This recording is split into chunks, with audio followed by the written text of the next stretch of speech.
O ano de 2020 deve ser lembrado como um divisor de águas para o investidor brasileiro. Juros no menor nível histórico, muita volatilidade e uma grande migração da renda fixa para a renda variável. Diante do cenário imprevisível para a economia e o quadro fiscal do país, fica a pergunta: onde investir em 2021? Para responder a essa questão, consultamos 5 casas de análises para apontar as melhores alternativas de investimentos para o ano que está começando. Se interessou pelo assunto? Então não perca, que é logo depois da vinheta.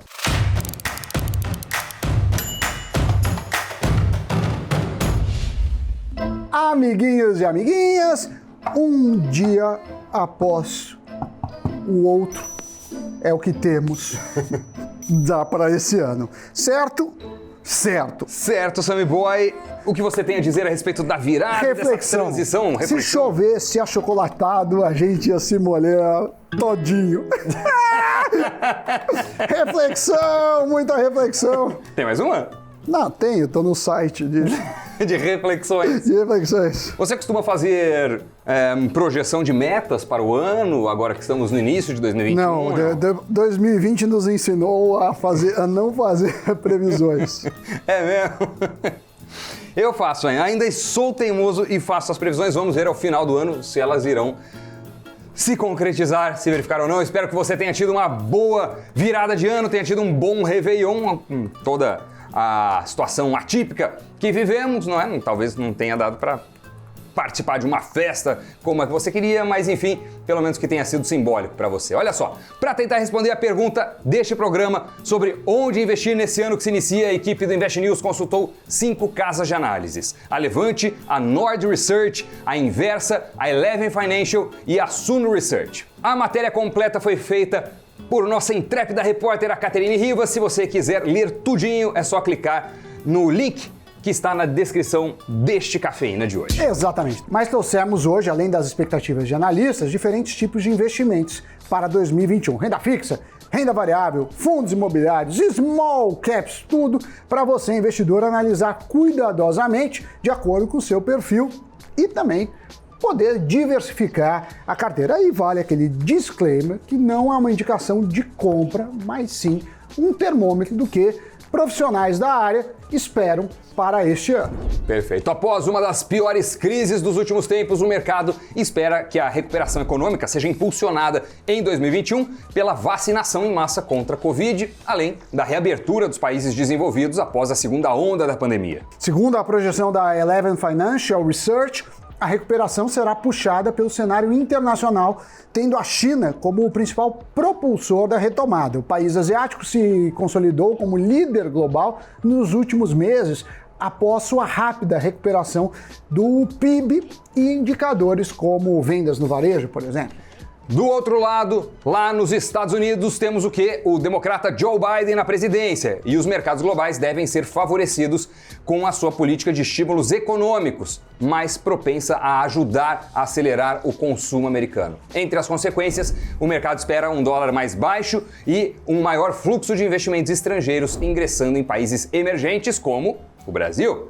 Para analistas, esse seria o melhor dos mundos para a Bolsa de Valores aqui do nosso paizinho, Sammy Boy. E olhando para a macroeconomia, o cenário parece otimista, com a projeção do Focus de um crescimento de 3,5% do PIB para esse ano de 2021. Mas, a despeito do otimismo, o mercado deve manter a cautela com a piora do risco fiscal brasileiro, de olho em como o descontrole das contas públicas pode atrapalhar essa retomada.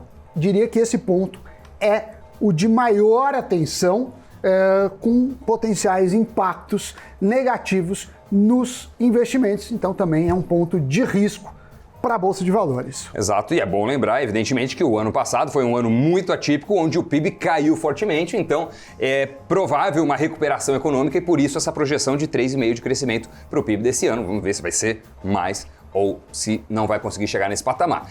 É importante também destacar que até a renda fixa pode ser afetada pelo risco fiscal brasileiro. Quem compra títulos do Tesouro, por exemplo, está emprestando dinheiro para o governo se financiar. E se a situação piora muito, as taxas podem subir bastante e afetar os preços de mercado de vários títulos, inclusive os que você já tem na carteira. Basta lembrar da desvalorização que até o Tesouro Selic teve no fim do ano passado por causa desse risco fiscal, mas sempre bom reforçar também que se você investe em pós-fixado, o seu risco aí é outra coisa que a gente está falando, né? Você vai sempre ter um valorzinho que vai se acumulando ao longo do tempo. Essa diferença de um aumento de taxa que impacta o título que você tem na carteira se aplica ao título pré-fixado e parcialmente ao título híbrido, que é o IPCA. A principal dúvida, né, que as pessoas querem saber é, esse ano que está começando, será favorável ou não para a renda variável? Os analistas falam que sim, que será um ano bom para a renda variável, até porque a previsão da Selic é subir de 2 para 3, segundo o boletim Focus, limitando assim as opções de ganho na renda fixa e partindo para a renda variável. É isso. E ela subindo a taxa Selic para os 3%, não deve chegar aos patamares que a gente já viu no passado mesmo, né? Então, segundo o último boletim Focus que o Sami citou, a expectativa do mercado é que o juros chegue nesses 3%, isso no último dia lá de dezembro deste ano, e a inflação medida pelo IPCA deve desacelerar para 3,34%. Com isso, permanece o risco de os investimentos em renda fixa terem juro real negativo, ou seja, quando o retorno de uma aplicação é menor que a inflação do período. Você perde poder de compra. E segundo as casas de análise, é um universo de oportunidades na renda variável. Algumas companhias negociadas na Bolsa que apanharam na pandemia continuam bastante descontadas e devem retomar com força no próximo ano. Um exemplo são as ações de empresas ligadas a commodities. As companhias cujos negócios têm relação com petróleo, minério de ferro, papel e celulose e os frigoríficos devem viver um, digamos assim, miniciclo de alta nos próximos 2 ou 3 anos. Isso é graças à demanda da China, principal parceiro comercial do Brasil, que está reaquecendo a economia global. Vale lembrar que o setor petrolífero foi um dos que mais apanhou durante a crise pelo Covid e espera-se uma retomada. O preço do barril voltou a ser negociado acima de $40 depois de uma temporada de baixas. E outros setores que permanecem descontados são os setores de bancos e shoppings. Analistas enxergam neles boas possibilidades e indicam que esses investimentos devem permanecer no radar dos investidores. As companhias aéreas e o setor de turismo também representam mais um exemplo e esses foram segmentos muito afetados, os primeiros, aliás, a sofrer com a pandemia e, segundo os analistas consultados, devem ser os últimos a se recuperar, pelo menos totalmente, né? No entanto, espera-se que até o início do segundo semestre as receitas tanto de companhias aéreas como de empresas da área de turismo retornem aos patamares de julho de 2019. Agora, para investidores mais conservadores que estavam acostumados com poucas oscilações na renda fixa, será a renda passiva uma opção? Pergunto-lhes. Interrogação. Segundo especialistas, a dica aos mais cautelosos é começar a investir em renda variável por meio de duas alternativas. Primeira, ações que pagam dividendos. E segundo, fundos imobiliários. As vantagens de investir nesse tipo de ativo é que o retorno dos dividendos, que é conhecido como dividend yield, está cada vez mais atrativo. No caso das ações pagadoras de proventos, elas também podem se valorizar, propondo aí não só o dividendo, como também a valorização como frentes de ganho. Além disso, os dividendos ainda oferecem a vantagem de serem, ao menos por enquanto, livres de imposto de renda, além de poder gerar retornos acima da atual taxa Selic, né? Que, como você sabe, está lá na casa dos 2%. E caso você não seja muito chegado ou chegada em ações, existe outra alternativa para ganhar dividendos em 2021, os fundos imobiliários, conhecidos pela sigla FIIs. Bastante descontados em 2020, esses ativos devem seguir a lógica dos últimos serão os primeiros e têm a possibilidade de valorização na retomada da economia. Inclusive, fizemos 2 programas sobre os fundos de investimento imobiliário, os FIIs. Um foi sobre fundos de shoppings e outro sobre galpões logísticos. E essa hora invocamos ele, o senhor da edição, o mestre dos mestres, o nosso menino Zanuto, para colocar um belíssimo card, ou melhor, 2 cards dos programas. A queda dos fundos imobiliários, em especial daqueles ligados a shoppings, foi muito expressiva, né, durante a pandemia, com o isolamento social, além da restrição do funcionamento do comércio em geral.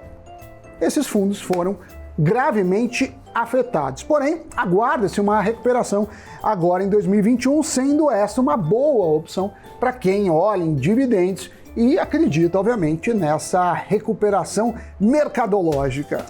A gente falou desses dois programas. Eu, particularmente, gosto muito dos fundos imobiliários de galpões logísticos.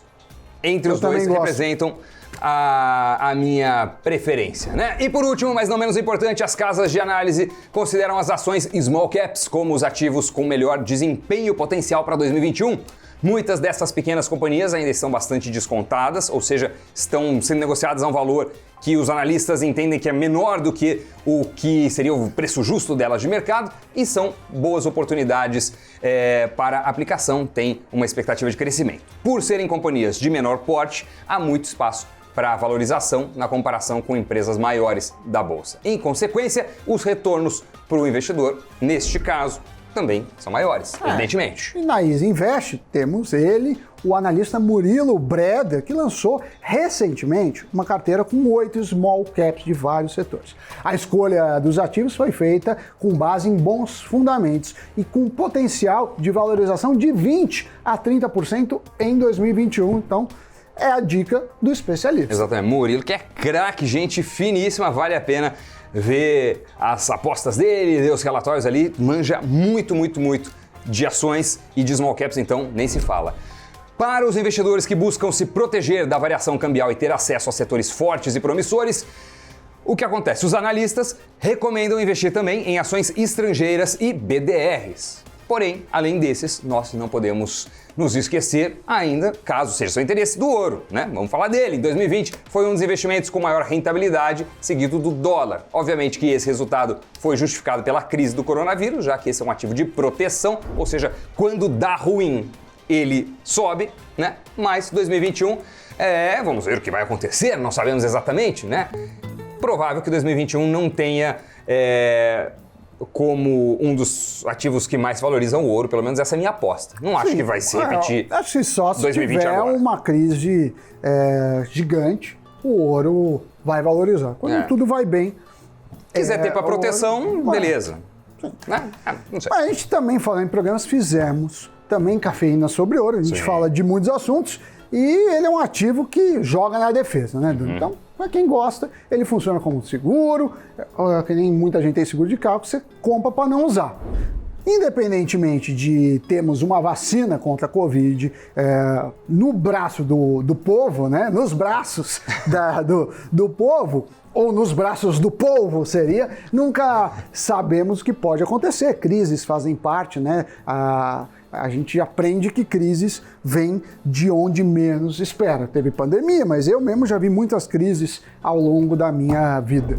E as suas apostas, Sammy Boy? Qual que é o seu resumo para 2020? A gente trouxe aqui um panorama, a visão de bons analistas, de pessoas que são referência no mercado e vamos também dar o nosso pitaco. A minha visão eu acho que é um ano bom para a Bolsa, tende a ser um ano bom para a Bolsa, tem muito dinheiro no mercado. Eu gosto muito e olho muito os BDRs, que são aquelas ações idosas, tem até índices, né, que você pode comprar. Eu apostaria um pouco nisso e deixando o mercado brasileiro também outra parte, porque a gente está ligado ao risco real. Mas por que eu falo um pouco desses produtos? Porque se o pessoal de Brasília fizer alguma confusão, o dólar vai se valorizar, então você tem uma proteção. Então eu acho isso, é o que eu tenho pelo menos pensado para mim. E também, a gente não falou aqui nesse programa, mas tem os fundos multimercados, né? Que você delega para um gestor a percepção, agora vai estar um momento melhor para esse mercado, para o outro. Então também é uma aposta. Agora, setor em si eu não indicaria nenhum, eu acho que vale mais pelo conjunto da obra. Isso é difícil acertar o setor, mas você ver o conjunto da obra, e nesse sentido eu acho que a Bolsa terá um bom ano. Eu acho também, eu acho que 21 vai ser um ano bem positivo para a renda variável, então fundos multimercado, como tem uma parcela significativa de renda variável no portfólio, normalmente, vão se beneficiar. Acho que a renda fixa tem que ficar sendo destinada principalmente para reserva de emergência mesmo, principalmente em um ano como esse, que deve ser positivo para as ações.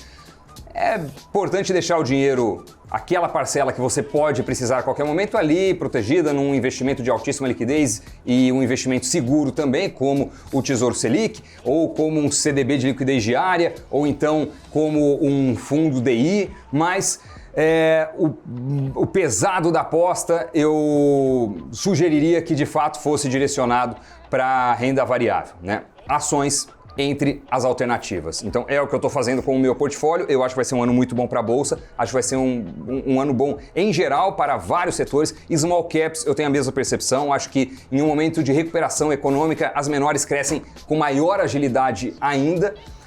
Tem, por exemplo, o Small 11, o ETF, que é bastante interessante para quem não quer selecionar uma ou outra empresa apenas Small Cap, mas ter o efeito da carteira do índice, né? Como se investisse em várias empresas Small Cap de uma vez só.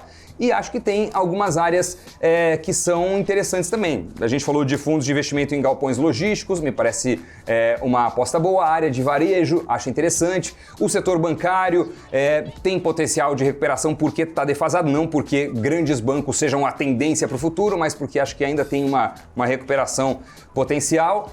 E outras áreas vão sofrer mais, né? Quem não tem uma transformação digital mais robusta, quem não se atualiza, quem não consegue aproveitar os elementos do e-commerce para potencializar as vendas físicas, por exemplo, acho que são segmentos que vão sofrer mais. E o turismo, acredito que se recupera, mas ainda um tanto incerto. Então eu iria em outros segmentos. Tem chance de retomar com força? Sem dúvidas. A hora que zerar tudo turismo, de Covid... você está falando com aéreas, né? Aéreas, principalmente. Aéreas é um negócio que eu não gosto pela característica dela mesmo. Do depende business, né? sempre de resgate. Eu já investi bastante em aéreas, já perdi dinheiro em aéreas. Elas têm um potencial de recuperação porque estão muito abaixo ainda, mas ainda assim, com parcimônia. Se quiser colocar, coloca um pouquinho. É a sugestão, né? É isso. Muito Agora, bem. para as pessoas, né? Ano novo, mais coisas não param. Por isso, giro de notícias. E parece que o novo ano promete ser um estouro para a Taurus. A fabricante de armas venceu uma licitação para fornecer mais de 12 mil fuzis automáticos para o exército das Filipinas. A entrega dos equipamentos está prevista para o primeiro semestre de 2021. Essa não será a primeira vez que a Taurus negocia armas com o país asiático. A empresa já forneceu ao menos 20 mil pistolas para as forças policiais do país. E aos 45 do segundo tempo, o acordo do Brexit avançou mais uma etapa no parlamento do Reino Unido. A Câmara dos Comuns, o equivalente à Câmara dos Deputados aqui do Brasil, aprovou o acordo costurado pelo premier Boris Johnson. Esse acordo especifica como será o comércio entre britânicos e a União Europeia no ano de 2021. O texto foi para o Senado e também para as mãos da Rainha Elizabeth II. Um enfermeiro no estado norte-americano da Califórnia foi diagnosticado com Covid mais de uma semana depois de receber a vacina da Pfizer, divulgou a NBC News. Porém, segundo um médico especialista em doenças infecciosas, o corpo precisa de mais tempo para criar proteção contra o vírus. E agora a missão cumprida, Sammy Boy, foi dada a largada para este ano. Largada. Tá sem palavras para Estou sem palavras. Não, é porque começou o ano, você já fica assim, você já tem tanta coisa. É isso. É o Cafeína de sempre, mas... E nós não estamos de luto. Não. Por estar de preto, estamos apenas num modo minimalista. Talvez. Modo Steve Jobs. Steve Jobs, Paulo sem Coelho. dinheiro. Diria que seria o Steve Jobs de Taubaté. Valeu. Tchau. Tchau.